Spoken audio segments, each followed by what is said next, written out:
What if the quality of our lives hinges not merely on our actions but on the nature of our relationships? This provocative question invites us to consider the profound impact relationships have on our lives. Each of us is a web of relationships, a complex tapestry woven from the threads of interactions with others. These relationships are as diverse as the human experience itself, ranging from fleeting encounters with strangers to deep bonds with lifelong friends or partners. Yet despite their diversity, all these relationships shape us, mold our perceptions, and influence our actions. They are the mirrors in which we see ourselves and the world around us. They are the arenas where we exercise our capacity for empathy, understanding, and love. But can we deepen our understanding of these relationships? Can we dissect them, not just to analyze them, but to enrich our lives? Enter Martin Buber, a philosopher who dared to dissect the intricacies of human relationships. Buber's philosophy of dialogue is a call to authenticity, a plea for profound encounters. At the heart of this philosophy lie two kinds of relationships, namely the I-thou and the I-it. The I-it relationship is what we see in everyday functional interactions, where we see others as mere objects to be used or manipulated. In stark contrast, the I-thou relationship is where the magic happens. Here, individuals engage with each other beyond the surface level. They see each other as whole beings, not just as a means to an end. This relationship is characterized by a deep sense of authenticity and mutual recognition. It's not just about exchanging words or going through the motions, but about truly seeing and acknowledging the other.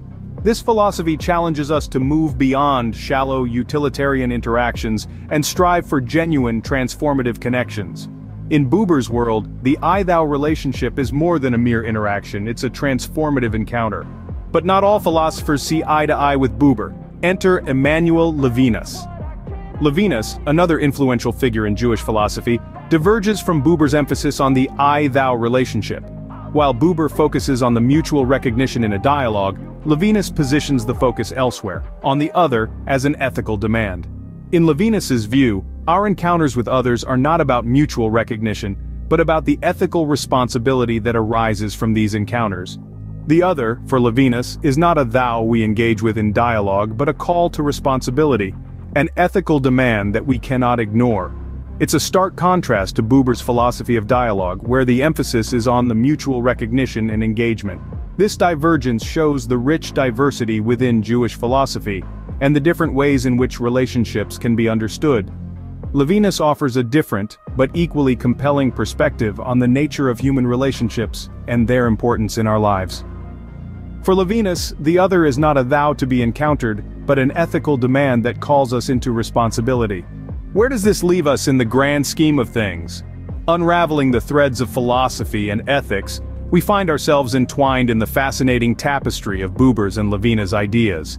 Their philosophical views hold profound implications for our understanding of ethics. Buber's I-thou relationship pushes us to engage with others authentically, beyond mere functionality. It urges us to approach every interaction as a profound encounter, recognizing the other as a whole being. This philosophy cultivates a foundation for an ethical framework, one that respects and acknowledges the full humanity of every individual. On the other hand, Levinas's philosophy emphasizes the ethical obligation we owe to the other. His philosophy places us in a position of infinite responsibility, shaping our ethical compass to always consider the other's welfare.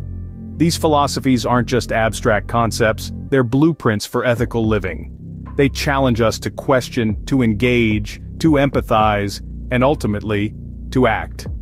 In the end, it is not merely about understanding the nature of relationships, but about living ethically in a world of others.